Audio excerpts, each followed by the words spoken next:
Back to the courts, and 5 suspects arrested for allegedly defrauding a COVID-19 fund being administered by the Unemployment Insurance Fund are appearing in court. The suspects were traced to various residences in Soshanguve, Atteridgeville and Mamelodi. They are alleged to have stolen over 5 million rand from the fund. Some items, including vehicles believed to have been bought with the money, have been recovered. eNCA's Pulele Chwiti is attending the court proceedings at the Pretoria Commercial Crimes Court and joins us now for an update. That didn't take long, did it, Pule, for fraud and corruption allegations to emerge around the funds set aside for response to COVID-19. Give us the details of this particular case. Well, good morning, Tulas, and of course we've also seen the Minister of Labour, Tulas Ngesi, welcoming the arrest there, which took place this weekend. Some of these accused were arrested in places such as Mamelodi, Atteridgeville, and of course Soshanguve. Particularly looking at the fact that the money which has been stolen was taken into different accounts and was traced over.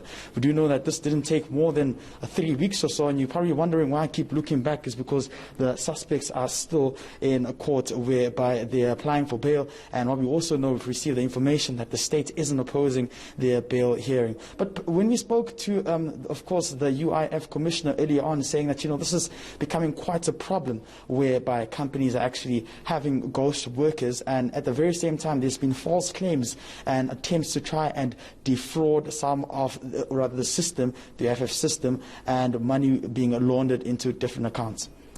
And was the UIF commissioner able to indicate to you what the impact is of, the kind of activity, fraud activity that we are seeing on the entire UIF system? Because we know about the frustrations of people who legitimately have been trying to claim from the UIF and have been facing some of these delays.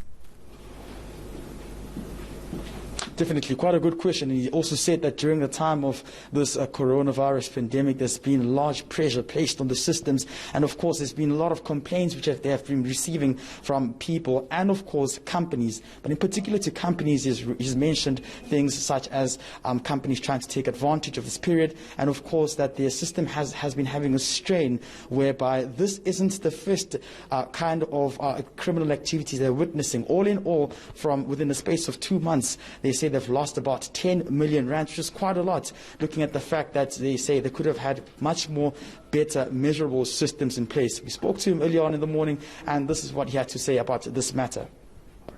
You have companies that have applied that were, during the lockdown, they were actually functioning and had their employees working. You had companies that have applied for people they fired, people that are dead, people that are on maternity leave. You have companies that have applied, but when we're in extent of keeping the money, we are receiving complaints every single day of employees complaining that they've applied, but we've been working all along. Just over the weekend at my brother's funeral, someone was saying there's a big mine somewhere in Mpumalanga that have applied, and they were working throughout. And they are going to send me a report during the course of this week to go and investigate that big mine in that area. And these are some of the companies that are taking advantage of this situation when they are actually functioning. Lastly, Pule, a bit more detail in as far as this particular case is concerned. There are some vehicles that have been mentioned. I mean, I guess it's that situation where money is stolen and there's a bit of there's corruption and fraud, and I suppose, I don't know, people need cars. What's the situation there? Well, definitely, and this is something that the Commissioner was also talking about, complaining earlier that, some of the money was used to buy assets and, of course, things like cars, like your Volks.